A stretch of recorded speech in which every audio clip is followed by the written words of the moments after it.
আগের ভিডিওতে আপনারা দেখেছেন আরিতার থেকে নাথাং আসার সমস্ত যাত্রাপথটা। সেদিনকে আমরা নাথাং পৌঁছেছিলাম, তখন অলমোস্ট সন্ধে হয়ে গেছে, সন্ধে 6টার কাছাকাছি। থাম্বির পর থেকেই প্রচণ্ড স্নোফল শুরু হয়, আর বলা বাহুল্য তার তীব্রতা নাথাংয়ে এসে আরও বেশি মাত্রায় বাড়ে।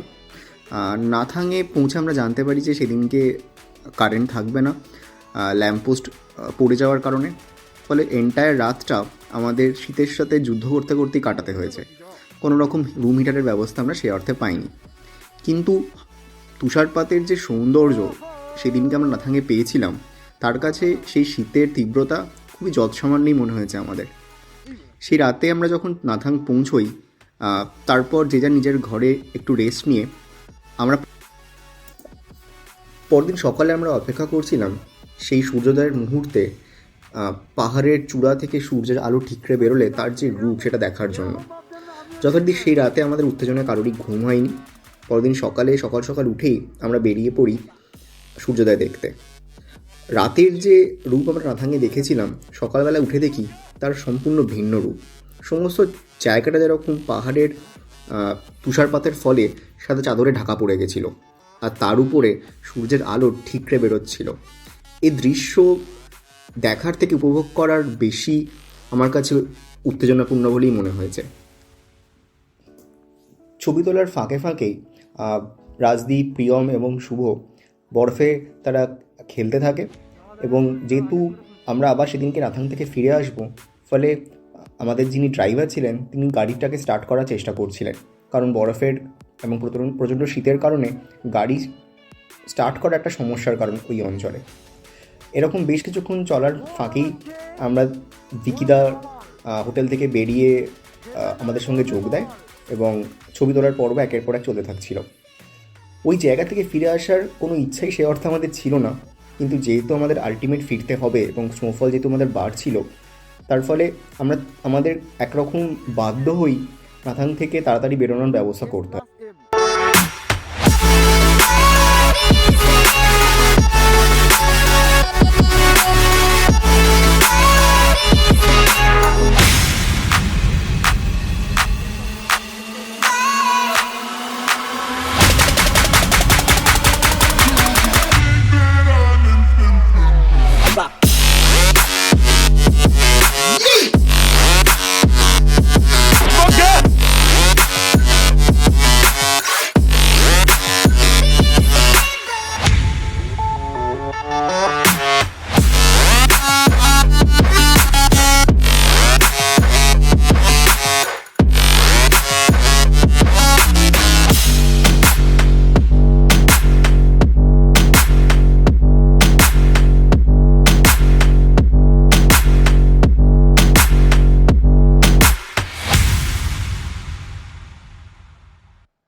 আমরা এখন হোটেল থেকে ভিউ দেখাচ্ছি, এই দেখুন।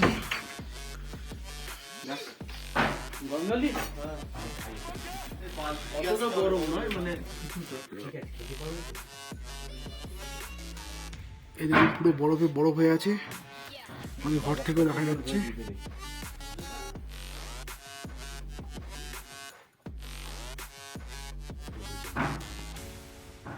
আবার স্নোফল হচ্ছে। সেদিনকে আমরা ব্রেকফাস্টে নাথাংয়ে ম্যাগি দিয়েই সারি। লাগেজ আগে থেকেই গুছানো ছিল, ব্রেকফাস্টের পর্ব সেরে আমরা গাড়িতে একের পর একজন উঠে যাই এবং গাড়ি চলতে আমাদের পরবর্তী ডেস্টিনেশন ছিল সে অর্থে গ্যাংটক ফিরে আসা। কিন্তু গ্যাংটক ফিরে আসার পর্বে আমাদের লক্ষ্য ছিল ছাংলু, ওল্ড বাবা মন্দির, কুপর লেক, এলিফ্যান্ট লেক এগুলো ঘুরে আসা।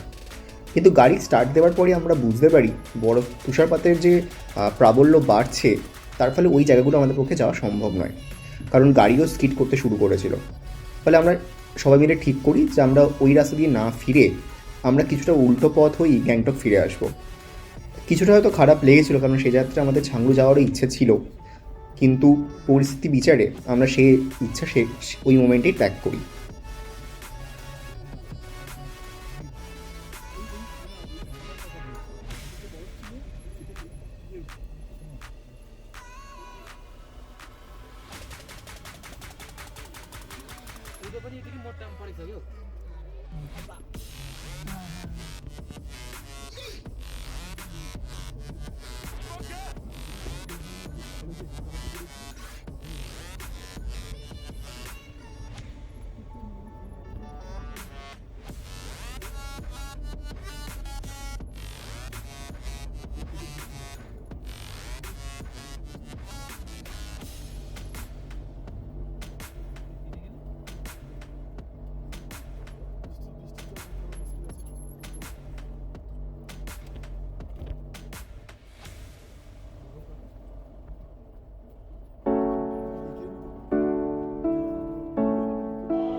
এ প্রসঙ্গে একটা কথা না বললেই নয়, যেহেতু নাথাং সে অর্থে খুবই দুর্গম জায়গা, ফলে আমাদের যারা বেড়াতে যাচ্ছি তাদের সুখ স্বাচ্ছন্দ্য সবটাই নির্ভর করছে ওই অঞ্চলের মানুষদের কষ্টের উপরে।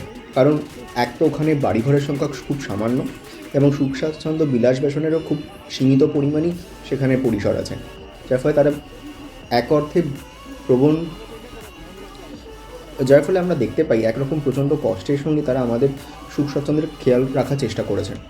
বরফ পড়ার সঙ্গে সঙ্গেই যাতে আমাদের সহজে ফেরত আসতে পারি সেটার দিকে খেয়াল রেখে তারা আর্মির সঙ্গে হাতে হাত লাগিয়ে বরফ পরিষ্কার করার কাজে তারা যোগদান করে এবং খুব নিমেষেই রাস্তা যাতে ক্লিয়ার করা যেতে পারে সেদিকে তারা খেয়াল রাখতে তারা Hello everyone, hello everyone, hello.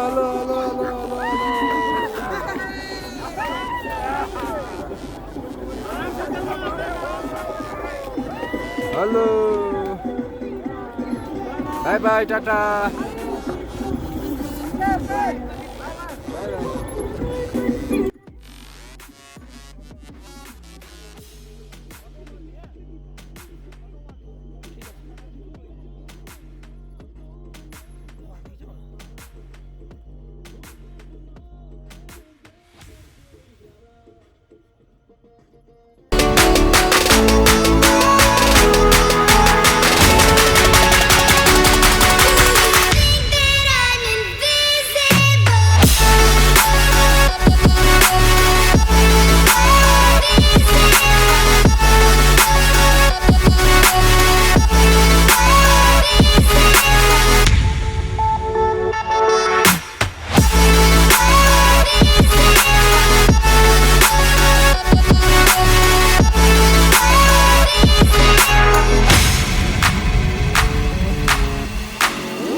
এই প্রসঙ্গে একটা কথা আমরা বলে রাখা দরকার যে যেহেতু নাথাংয়ের বরফ বা এই স্নোফলটা এই সময় খুব স্বাভাবিক ঘটনা, তাই আপনারা যারা আসবেন অবশ্যই আগাম আবহাওয়ার খবরাখবর নিয়ে আসবেন।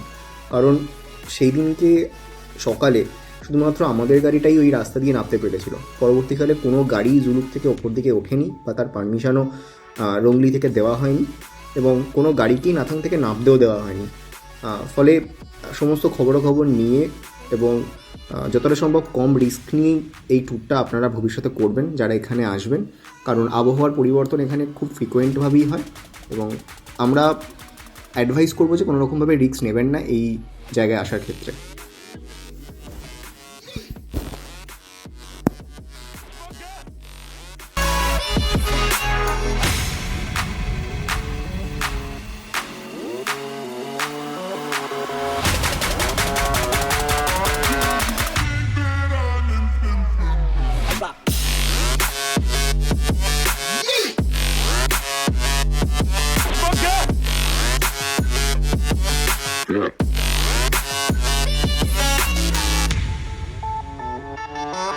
Yeah.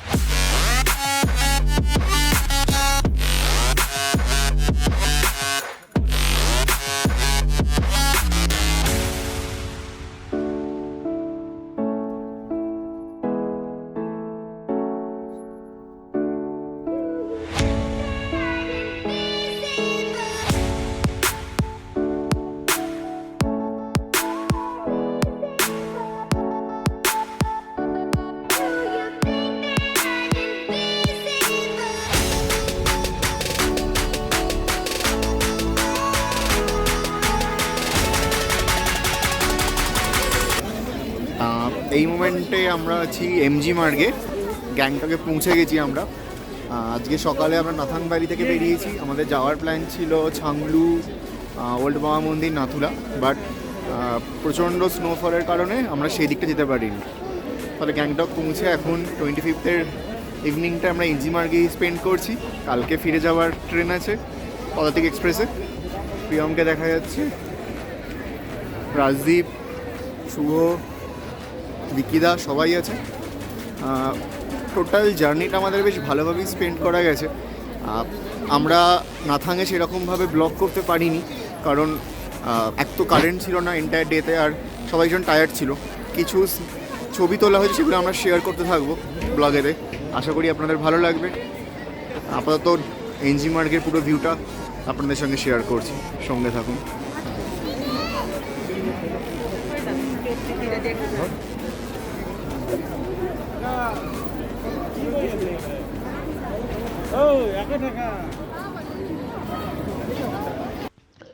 যেদিন আমরা গ্যাংটক পৌঁছেছিলাম সেদিন ছিল 25শে ডিসেম্বর, যার ফলে বড়দিনের উদযাপনটা আমরা সেই দিনকে এনজি মার্গে কেক কেটে উদযাপন করি।